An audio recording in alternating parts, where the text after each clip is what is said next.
नवाज शरीफ के चौकीदारों ने अपने ही लिफाफों के ऊपर तशद्दुद कर दिया। थप्पड़, मुक्के और धक्के खाते लिफाफे हसरत से मियां साहब की तरफ देखते रहे कि शायद इनका भगोड़ा लीडर इन हक में आवाज उठाए, लेकिन भगोड़े नवाज शरीफ ने मुड़कर लिफाफों की छितरोल होते देखा और चला गया। इस वीडियो में आप हसन नवाज के दफ्तर के मनाजिर देख सकते हैं, कैसे नून लीग के लिफाफे जलीलो ख्वार हो रहे हैं। वैसे अच्छा ही हो रहा है इन लिफाफों के साथ, क्योंकि इन्हीं लिफाफा सहाफियों की वजह से पाकिस्तान तबाही के दहाने पर आ गया है। ये लिफाफे जेब में डालकर शरीफों की मनपसंद बातें करते हैं और आवाम से हकायक छुपाते हैं। शरीफ खानदान अपने मनपसंद फैसले करवाने के लिए लिफाफा सहाफियों और नाजेबा वीडियोस का सहारा लेती है। ये गलाजत नवाज शरीफ ने 80 की दहाई में ही मुतारिफ करवा दी थी, जब 1988 में हमीद गुल ने बेनजीर के खिलाफ इस्लामी जमहूरी इत्तेहाद बनाया और तमाम जमातों को इकट्ठा करके इसका सरबराह नवाज शरीफ को बनाया। तो इस वक्त नवाज शरीफ ने नफाज शरीयत की तहरीकें चलाई और मजहबी चूरन बेचा, जबकि बेनजीर को इस्लाम मुखालिफ साबित करने के लिए इसको लिबरल पेंट किया गया। इसकी लंदन से तस्वीरें इदारे ने फराहम की। फिर नवाज शरीफ ने तस्वीरें हेलीकॉप्टर से बेनजीर के जलसों में गिरवाई। लिफाफा ग्रुप ने अखबारात में तस्वीरें लगाई। ये खेल कभी बंद नहीं हुआ। फिर हमने वो वक्त भी देखा जब मरियम नवाज ने पूरी कौम के सामने बैठकर प्रेस कॉन्फ्रेंस करना शुरू कर दी। इमरान खान को मौशरती अखलाकियात खराब करने का जिम्मेदार ठहराने वाले ये खुद साख्ता दानिश्वर और लिफाफे इस पर भंगड़े डालते रहे कि देखो बाजी के पास सबकी वीडियोस हैं। यहाँ तक कि वो वक्त भी आया है जब मरियम नवाज ने कहा कि नवाज शरीफ ने इसे वीडियोस भेजी हैं और वो वक्त आने पे इनकी इजाजत के बाद जो वीडियोस वो कहेंगी वो सामने लाएंगी। किसी ने नहीं कहा कि बाप अपनी बेटी को लोगों की नंगी वीडियोस भेजता है और लोगों की इज्जतों को भी तार तार करता है। इस वक्त खान साहब जो इखलाकियात सिखाने वाले सस्ते दानिश्वर कहाँ थे? दरअसल अब बात यहाँ तक पहुँच चुकी है कि बूढ़े जोड़ों की प्राइवेट वीडियोस बना बना कर इनकी बच्चियों को भेजी जा रही है। एक गैरतमंद बंदा इस वक्त मर जाता है जब इसे पता चलता है कि इसकी बीवी की वीडियो लोगों के पास है और फिर इसकी वीडियो इसकी बेटी को भेजी गई है। वो धारे मारकर रोएगा नहीं तो क्या करेगा?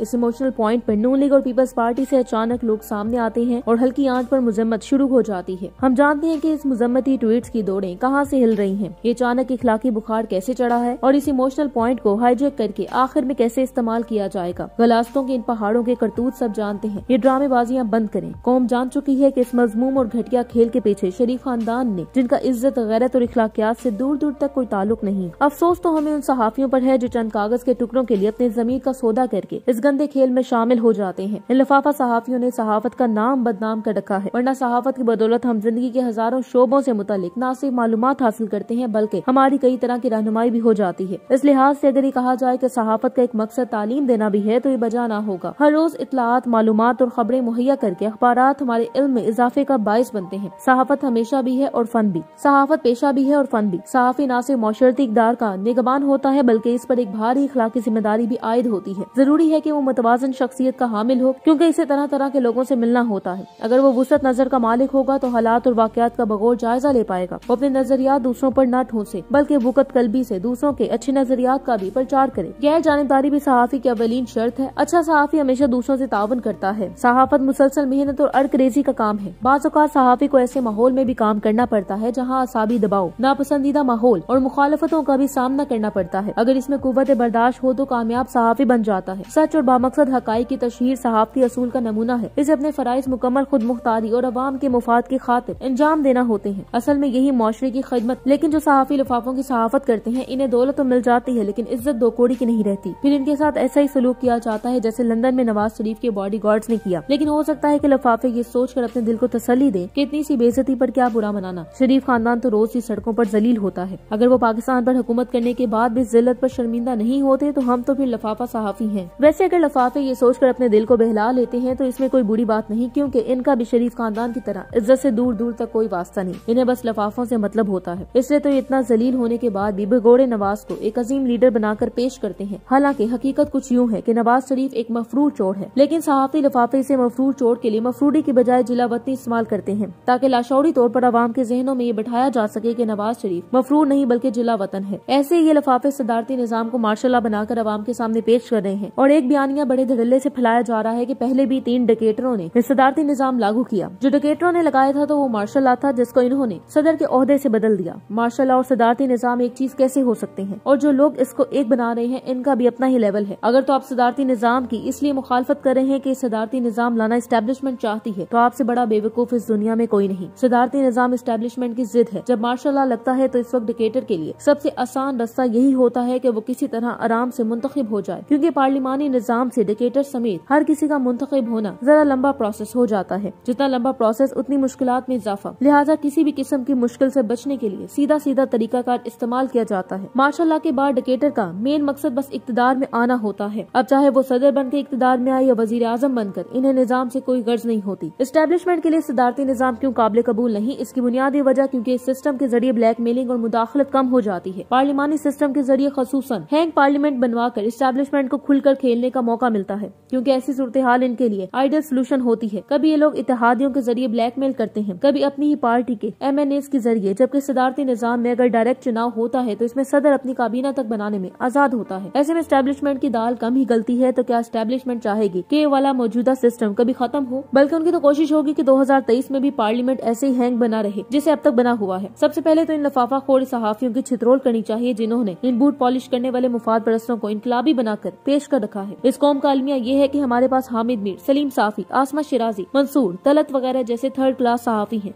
लेकिन अब हम इन लफाफा सियासत के धोखे में नहीं आएंगे। ये लफाफे जितनी मर्जी शरीफों की गुलामी कर ले, इनके हाथ कुछ नहीं लगने वाला, क्योंकि अब पाकिस्तान की अवाम बाशऊर हो चुकी है। जब अवाम 30 साल से पाकिस्तान पर हुकूमत करने वाले शरीफ खानदान को लंदन भागने पर मजबूर कर सकती है, तो इन लफाफों की क्या औकात है। करप्ट सियासतदानों के बाद लफाफा सहाफियों की सफाई का मिशन ये अवाम कामयाबी से पूरा करेगी। हम अच्छी तरह जानते हैं कि कौन कितना पाकिस्तान के साथ वफादार है। तोशाखाना पर मीडिया को मनफी मुहिम चलाने के लिए अरबों की रिश्वत दी गई। जियो ने 7 महीने सिर्फ तोशाखाना पर झूठा प्रोपेगेंडा किया। शाहजेब खानजादा ने दर्जनों पेड प्रोग्राम किए। इन सब लफाफे मुंह खोलकर बाआवाज बुलंद भोंगते रहे। और अब जब खान साहब ने तोशाखाना का सारा रिकॉर्ड ओपन करने का कहा तो हुकूमत ने कह दिया कि तोशाखाना पब्लिक करने से सफारती ताल्लुकात मुतासिर होंगे। यहाँ में अच्छी तरह से जानते हैं कि इम्पोर्टेड हुकूमत ने ऐसा क्यों कहा, क्योंकि अब अपना सब कुछ चट्टा खट्टा खुलने का डर है। तोशाखाना पे महीनों तक झूठ बोलने वाले बेशरम सहाफियों को अब जूते मारने चाहिए और जियो न्यूज का लाइसेंस कैंसिल कर देना चाहिए। पाकिस्तान को लूटने वाले कई तरह के हैं जो लूट माल करने के बाद पाकिस्तान के निजाम को गलत कहकर अपना दामन साफ करने की कोशिश करते हैं। चाय की पत्ती में रंग मिलाने वाले चाय फरोश, 500 यूनिट को 1500 यूनिट लिखने वाला मीटर रीडर, खालिस गोश्त के पैसे वसूल करके हड्डियां भी साथ तोल देने वाला कसाई, खालिस दूध का नाला लगाकर पानी पाउडर की मिलावट करने वाला ग्वाला, गाड़ी के ओरिजिनल स्पेयर पार्ट्स निकालकर 2 नंबर लगाने वाला मिस्त्री, घर बैठकर हाजिरी लगवाकर हुकूमत से तनख्वाह लेने वाला मुस्तकबिल की नस्ल का मुअम्मार उस्ताद, 100 रुपए की रिश्वत लेने वाला आम मामूली सा सिपाही, मामूली सी रकम के लिए सच को झूठ और झूठ को सच साबित करने वाला वकील, ऑफिसर के लिए रिश्वत ले जाने वाला मामूली सा चपरासी, जमीन के हिसाबो किताब को पैमाइश में कमी बेशी करके अपने बेटे को हराम माल का मालिक बनाने वाला पटवारी और अपने कलम को बेचकर पैसा कमाने वाला सहाफी हर एक लूट मार करने के बाद कहता है कि इस मुल्क ने हमें क्या दिया है। हकीकत तो ये है कि कभी हमने अपने जमीन में झांक कर सोचा ही नहीं है कि हमने मुल्क को क्या दिया है।